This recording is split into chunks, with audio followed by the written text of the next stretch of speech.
Amis du bois, bonjour. Et amis IE, bien sûr. Aujourd'hui, je vais vous présenter le racloir. Donc, nous sommes dans mon estanco, mon petit atelier, avec quelques outils anciens, un plateau de table qui est en cours. Et je vais vous expliquer comment affûter et affiler un racloir. Pour ce faire, nous allons utiliser un affiloir. Alors celui-ci, c'est un outil qui a plus de 30 ans.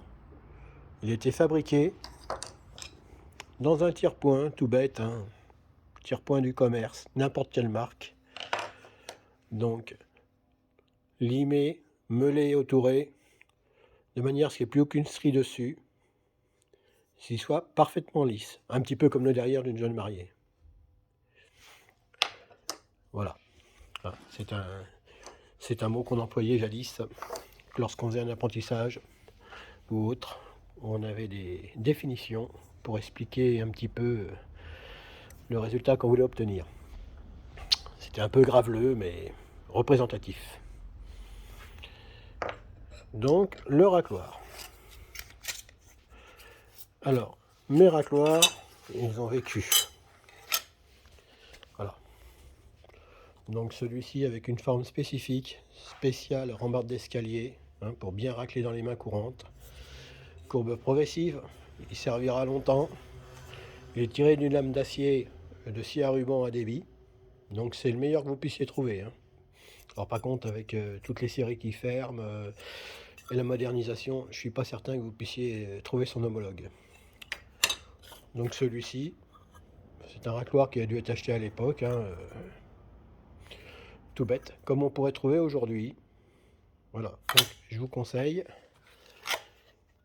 une lame d'acier, surtout pas les produits modernes avec des revêtements Tefal, parce que les affûts ne tiennent pas dessus.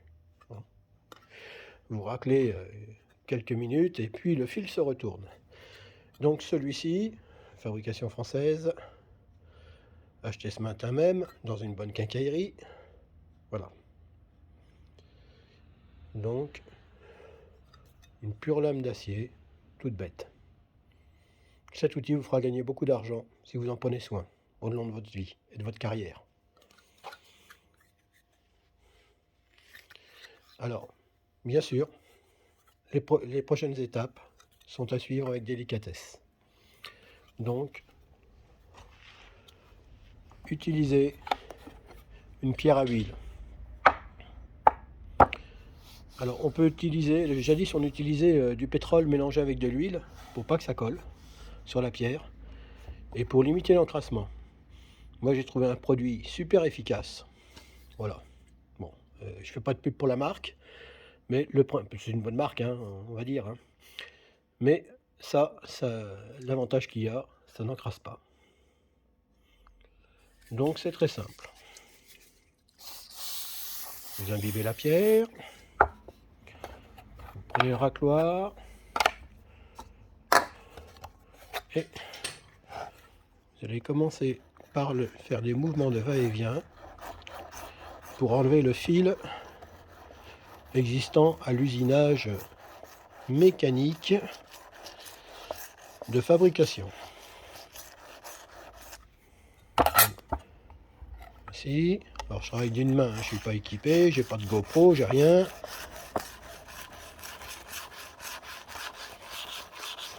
Je suis côté grain fin de la pierre.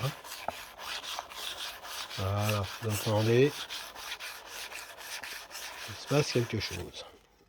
Donc là, si on passe le doigt, le pouce, n'importe quel doigt, on sent qu'il n'y a plus de fil. Donc maintenant, je vais m'occuper.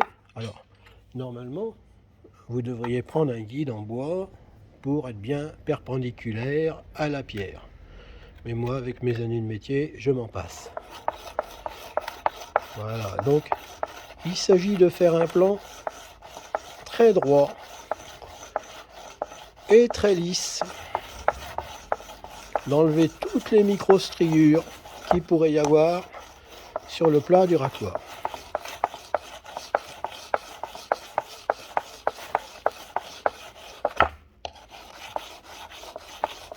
Ouais, mais quand on regarde à travers un portable, c'est beaucoup moins précis qu'avec les yeux.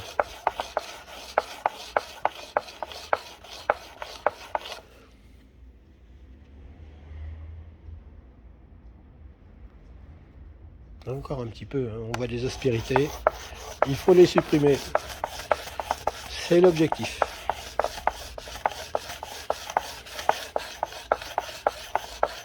Alors, quand vous attaquez, vous appuyez sur la pierre. Vous essayez de ne pas passer toujours au même endroit, de manière à ne pas user la pierre. Elle vous servira toute votre vie si vous en prenez soin.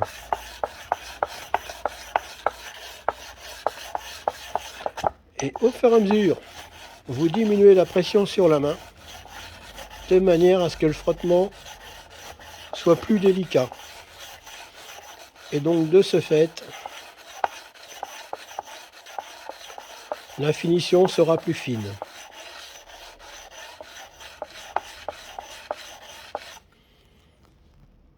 Donc voici.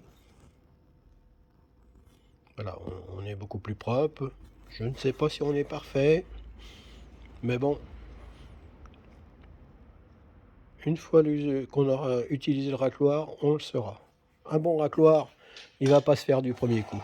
Il faut que vous l'utilisiez quelques fois avant qu'il soit ultra performant. On essuie. Parce qu'avoir du gras plein les pattes, c'est bien en mécanique, mais pas dans notre métier.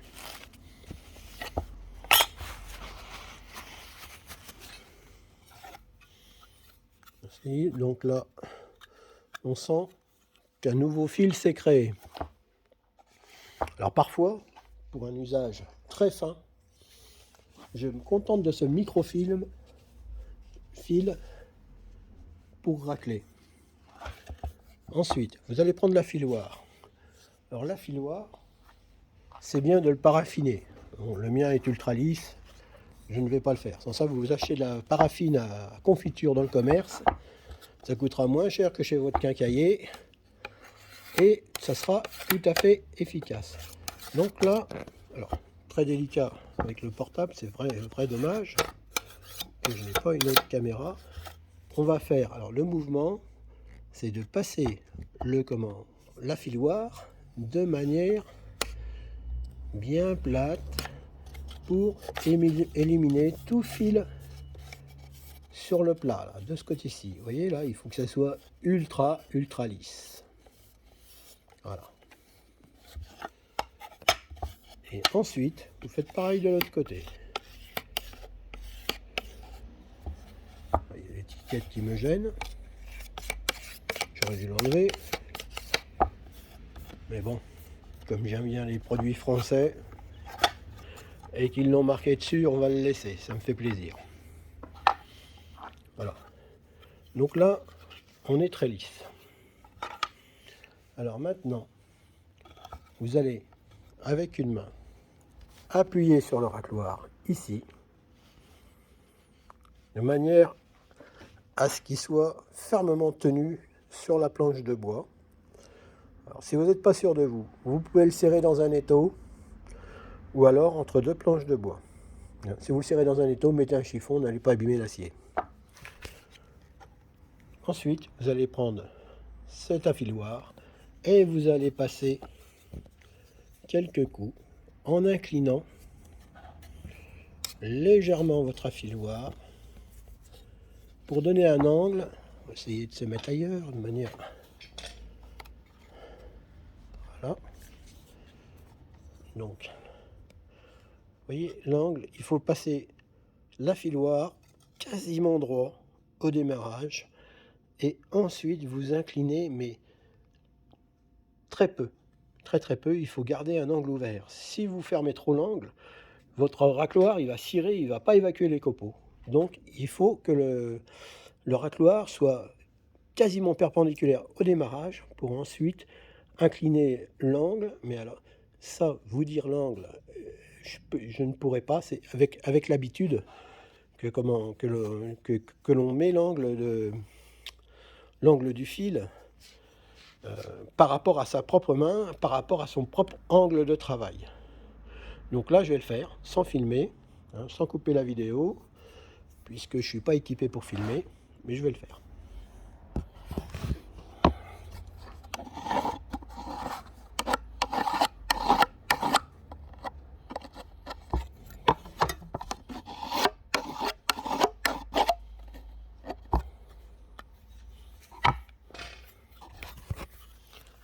Alors voilà, après quelques passages, quelques 4-5 passages, on obtient un outil coupant.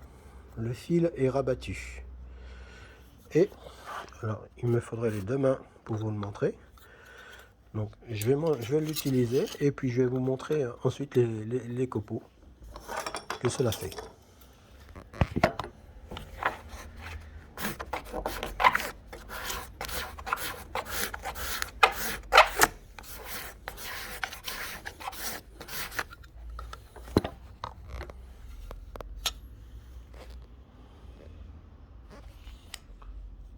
Donc voilà, hein, c'est très simple. Là, le racloir il coupe. Et comme je l'ai tenu d'une main parce que j'essaie de filmer de l'autre, on ne l'a pas entendu siffler. Mais un bon racloir, c'est comme un bon rabot. Ça doit faire un sifflement. Quand ça siffle et que ça fait des copeaux très fins comme ceci, c'est que vous avez réussi votre affûtage et votre affilage. Donc il n'y a pas de bons ouvriers sans outils bien affilés, bien affûtés. Que l'outil soit neuf ou ancien, l'affûtage est primordial. Moi j'ai des ciseaux à bois qui ont 40 ans, une râpe piquée main, un outil qui est plus vieux que moi parce que je le tiens d'un autre compagnon. Et l'habit ne fait pas le moine. C'est l'affûtage et le savoir-faire. À bientôt.